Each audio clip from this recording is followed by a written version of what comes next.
So let's come to Old English literature proper. I think the Anglo-Saxon Chronicle is very much Old English literature, so is Beda, of course, but let's come to poetry now, Old English literature. But we have to start with Beda, because the first account of the first English poet is by Beda Venerabilis. Once again, this is a bloke, a poet called Caedmon, who has been named the first English poet. Okay, Beda Venerabilis' account of Caedmon, and this is that. Although Beda wrote in Latin, this is the Old English translation of the first account, and it gives us who he was, this Caedmon. For thon, henades from monum ne thurch mon jeleret wes, that he thon leoth craft leoren nade, ake wes God kundliche, gefultumt, and thurch jodes gifte, thon songcraft on fang, something like this. This gives us that he wasn't learned thurch mon jeleret was. He wasn't learned by man, and he didn't receive his inspiration from there, but he was Gott kundliche gefultum, which means he was helped by God through Jodes or Gottes Gifte von Songkraft on Fang, through God's gift, his songcraft received, something like this, which means he was inspired by God. Okay, and inspiration is exactly that. Inspiration means the Spirit of God goes into you. So the first poet of the English language, inspired by God. This again is the translation of the whole account, which you may want to read for yourselves, but the red part here. But none, however, in like manner to him could do so, because he had learned not at all from men, nor through man that he songcraft learned, but he was divinely aided and through God's gift received the art of poetry. Here we go. This is Beda's account. And this is the poem which he composed in West Saxon this time. So this is the first poem of the English language which tells you about the creation of the world. And I just want to read that out and then point out the important bits in translation after that. But probably the only time you encounter Old English poetry in the original here. Nu schulun herrian hier von riches wert, methodes mächte and his mod gefank, werk wilder fadder zwa he wundra jewes, eche drichten or onstalde. Erst schoop, eorth am bjarnen, hier von terofe harik schippend, vermiddan jarts monkenes wert, eche drichten after theode, firum foldan, freya elmichtig. Sounds great. It does, in a way. So, here's the translation. Now we must honor the guardian of heaven, the might of the architect and his purpose, the work of the Father of glory, as he, the eternal Lord, established the beginning of wonders. He, the Holy Creator, first created heaven as a roof for the children of men, then the guardian of mankind, the eternal Lord, the Lord Almighty, afterwards appointed the middle earth, the lands, for man, or for men in this respect, for all of them. What you see here is a lot of synonyms for God. First of all, I mean, this is what strikes you, loads of synonyms for God. And you will see, of course, and this is what I want to point out, that they all go back to pagan words. Okay, you remember what we said about St. Augustine using pagan words for Christian concepts? He does too. You find here, for example, middan jart in this quotation here, which means Middle Earth, but he means the Christian world. Okay, here you see it.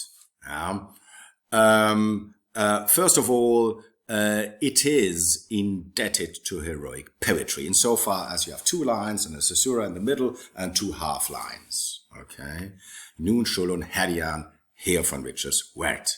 Okay, all right. This is very reminiscent of heroic poetry, like Beowulf or whatever you have later on. You have these alliterations. Okay, schulon herian her von riches wert, methodes, mächte, and his modjethong, werk, wilderverder, zwaar wondra, je west, even 4 here. And you see, alliterative verse is very pagan in origin, because these are mnemonic devices. Mnemonic devices, easier to remember. If you in a pre-literate society, it's all oral, and alliterations help you to remember the verse. Today we have rhymes predominantly, but in those days you had these alliterations. Okay.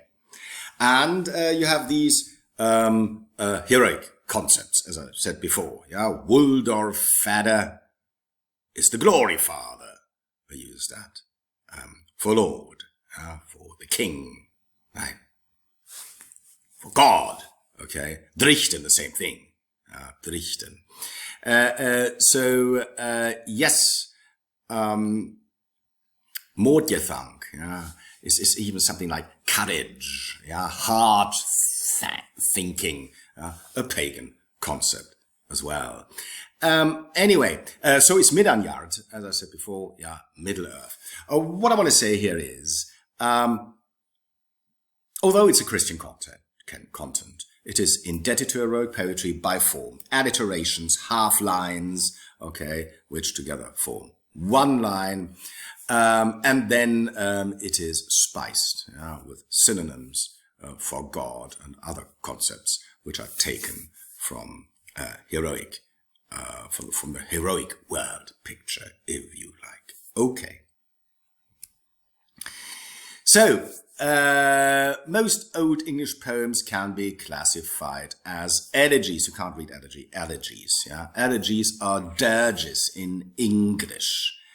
Elegies and dirges, which means they lament death and the transitoriness of life. I mean, this is what it's about. It's not about fun and let's have a party or something like this. It's all about death, loss, transitoriness of life, everything goes down the drains, and so on. And we should not underestimate, the fact that death and loss in those days was part of daily routine. Life expectancy, something like for a man, 28, 30, probably for a woman even younger. So yes, that you lived to old age was very much the exception. Okay, so this is what Old English poetry laments. War, loss of life, death, killing, all that. And we should not underestimate the fact that this was, in all likelihood, part of daily life. Okay, as is the case with this one elegy, which I would like to mention here, The Wanderer. Great elegy, The Wanderer. About a look at that. Okay, it's one man alone in a ship in the North Sea, ice cold sea.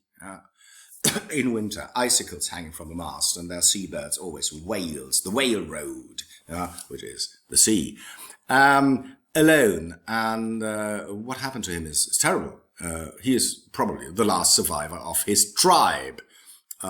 His tribe having been wiped out by enemies, and he is alone, and he knows he's never going to have his life back again, the life he so much loved, and he is more or less doomed to perish on sea alone.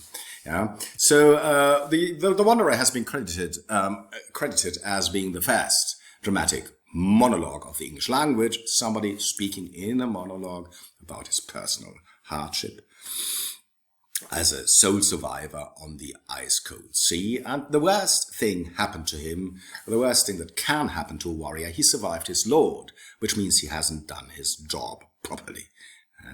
That's the worst thing you can do as a warrior. You're not surviving your lord. You either die with your lord or before your lord, but you don't survive him. Okay, nobody will ever employ you again after that because you failed miserably. This is his situation, and the present situation is contrasted with the memories of his past life as a retainer. How he sat with his lord in the mead hall, the big hall where they all gathered, warm campfire, drinking beer, talking, making fun, even that. All that has gone, and he always recalls those things, which we can learn a lot from about Anglo-Saxon daily life, and contrasts them with the misery of the present. Okay. Therefore, the main word field of the wanderer is coldness and loneliness. Cold, lonely, in the ice-cold sea. And fate is relentless, and this is what he always says. It all comes down to fate. We are doomed from our birth to end like that. Fate is relentless. A very pagan way of looking at the world. Yeah, fate. And by the way, the wanderer is pagan, although it has a Christian beginning and a Christian ending. But the main part is just pagan. How this came about. There are many theories, and I don't want to get into them. Okay, here, to finish that off, the Ubi Sunt, one passage of the Wanderer, which I particularly like because it so much expresses his misery, what all went wrong in his life. And he asks, Ubi Sunt, where is, where krom merk, where krom macho, where krom mathum jifa, where krom simbla gestu, where sindon sedet remas. Where is the horse now? Where's the hero now? Where's the bounteous lord? Where are all the benches for feasting? Where are all the joys of the hall? Gone, without a trace. How is that? Yeah? So the Ubi Sunt is the question about where is all that has gone. And the important thing is, it's gone forever. And the same thing will happen to me. So in a way, the Ubi Sunt is about one's own mortality. Because where's the hero now? He's dead. Same's going to happen to me, inevitably. So this is a great passage, which in a way expresses the general mood of the elegy, once again, which is heroic and very much written in the heroic code and gives us the mindset of an Anglo-Saxon warrior. Okay, this is where we come to next. Okay, Beowulf. So stay tuned. Okay, thank you.